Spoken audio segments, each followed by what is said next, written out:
This is the Fix Your Sciatica podcast.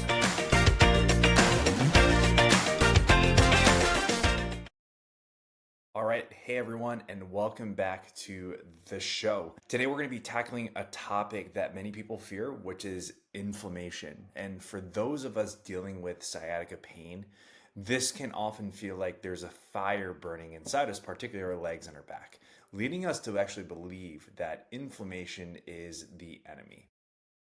But what if I told you that inflammation is actually a vital and necessary part of your body's healing process? Today, we're going to go and reframe our understanding of inflammation and pain by exploring the science behind the body's incredible ability to heal. And so, to understand why inflammation is not something to be feared, we actually need to look at three main phases of tissue healing, or what happens when your body gets injured. And this is your body's roadmap to recovery, and it truly applies to everything from pretty much a paper cut to a herniated disc to a broken bone or even post-surgery. The first stage is going to be called the acute inflammatory phase, and it begins immediately after an injury and then lasts for about 3 to 5 days. During this time, it's actually marked by increased blood flow, swelling, and redness. And this is actually the body's first response, where it's rushing in all the necessary resources, which includes blood, immune cells, proteins, and fluid, to actually clean up the injury site and prepare it for repair. So think about it as an emergency crew showing up to a disaster zone, and during this stage you're going to feel the most amount of pain, and the main priority is protection. The next stage is that we actually have what is called the proliferation phase, which kicks in around day 3 and can last for several weeks. Here, the body actually starts to rebuild the injured tissue. You're going to have new blood vessels, and cells called fibroblasts actually start to lay down a temporary weak collagen matrix. Think about it as like a collagen net. And this is like a little bit of a construction crew putting up the initial framework of a building. And during this time, swelling is going to start to reduce, as well as the pain. And then during this stage, our priority is still protection, but we're also going to be focusing on trying to find safe ways to return to normal movement. And then the last phase is called the maturation phase, and it is the final stage that can last from months even to a couple years. And during this time, the body actually remodels new tissue. So that temporary collagen matrix laid out in the proliferation phase is actually replaced with stronger, more organized tissue that can withstand stress. And this is where the body strengthens that new tissue, preparing it for its normal function again. In some cases, we'll have a little bit of a contraction of those cells as well, so we might have some scar tissue. And this is actually where pain is going to be at minimum or no pain at all, and then things are starting to get a little bit stronger. So the ultimate question is, how does inflammation actually play a role in sciatica pain? And the key is it's going to be dependent on the cause of the pain itself. So we know that there's two major causes of sciatica-like pain.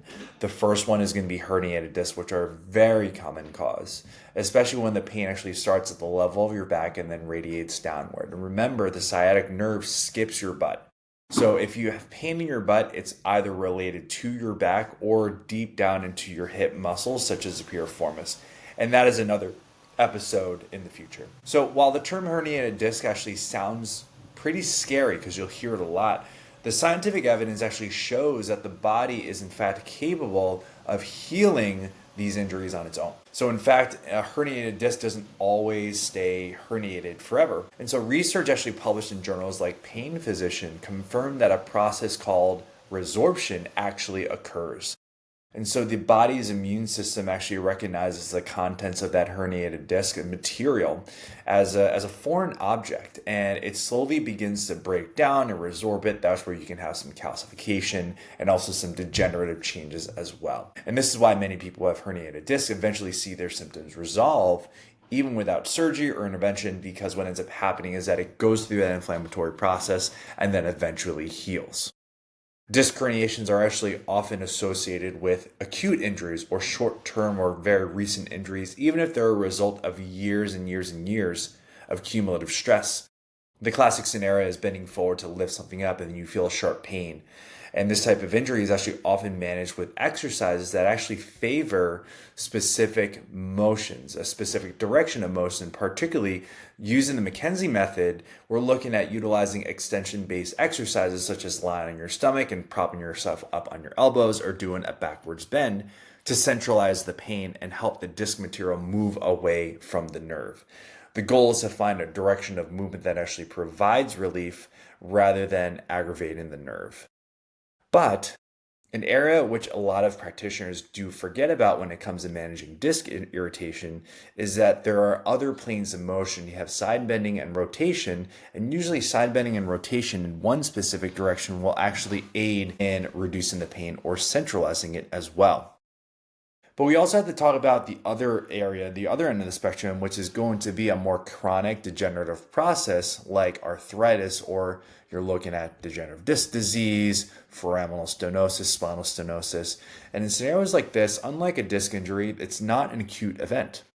It's a slow accumulation of stresses over time that leads to altered movement mechanics. And so specifically with foraminal stenosis, the spaces where the nerves exit the spine to become narrow, they often are due because of a buildup of bone that develops over a span of many years. And as a result, the body is trying to stabilize the area, lays down more bone, which ends up impinging on. But the question is, how does one develop more bone in what set of joints specific as the spine? And so arthritis is going to develop at the level of the joint, and joints primarily move like a door hinge. And to give you a reference is that bones grow and get stronger when they're stressed and under pressure, but they also increase in size when two bones actually rub together. So when you have excessive motion, such as in the spine, you can have the rubbing of the vertebrae resulting in the development of the bony overgrowth, narrowing those canals of which those nerves can exit. And so the healing process for spinal stenosis is actually going to be very different, because since the space is narrow, the goal is not extension and closing in on those openings, but rather flexion. Flexion-based movements such as hugging your knees to your chest or sleeping in a fetal position can actually provide relief to that nerve compression. But we also need to find out why the back gets into such an extended position in the first place, which is often a result of tightened hip flexors and improper core mechanics. So we would want to address that as well. Now, inflammation is both a part of both the acute and chronic stages of healing and in pain. So it's actually the first step in the body's repair process as well. So if we actually don't need to be afraid of it. The problem isn't inflammation itself, but actually having too much or having chronic inflammation. And so chronic inflammation means that when you're having the inflammatory stages going on for too long, it can actually cause damage and irritation to healthy tissues and lead to a heightened state of pain or increased pain sensitivity, which can make the pain signal feel much more intense than it needs to be. And so on your healing journey, you might get an X-ray or an MRI, and it's important to understand the role of these scans. While they're invaluable at ruling out red flags, serious conditions like tumors, fractures, or infections, they're often not strong predictors or indicators of pain.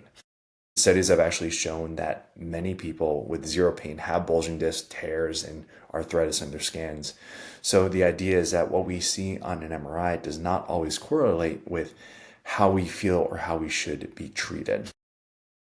So now that I actually just described the healing process, here are some actionable steps to manage inflammation, but not eliminate it entirely, because again, we need it. So the first one is that we actually have to change our way of looking at both ice and heat.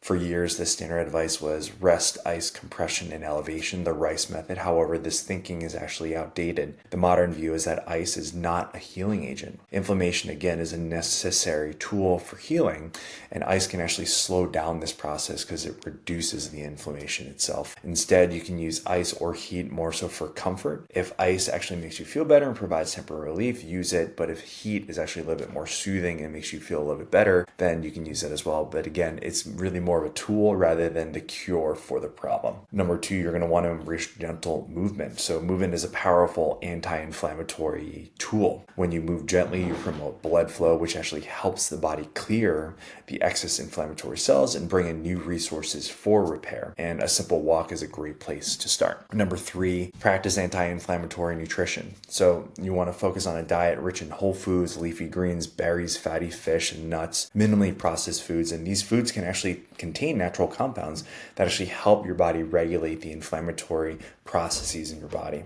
And then number 4, you want to prioritize sleep. And so I've discussed in previous episodes, sleep is actually very crucial because it allows the body to repair any sort of damage and allows the body to in fact heal. So prioritizing quality of sleep is one of the most effective things you can do to manage inflammation. So inflammation is a crucial part to the healing process and it's necessary. And the great news is that we do not have to be afraid of it.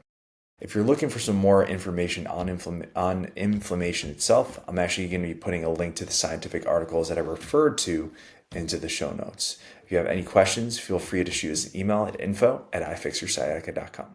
Thank you so much for tuning in. We hope you got some help from today's podcast.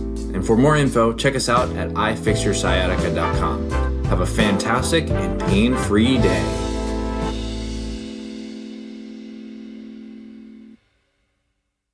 No patient-therapist relationship is formed by listening to this podcast. We are not providing medical advice, and all information should be confirmed by a medical provider.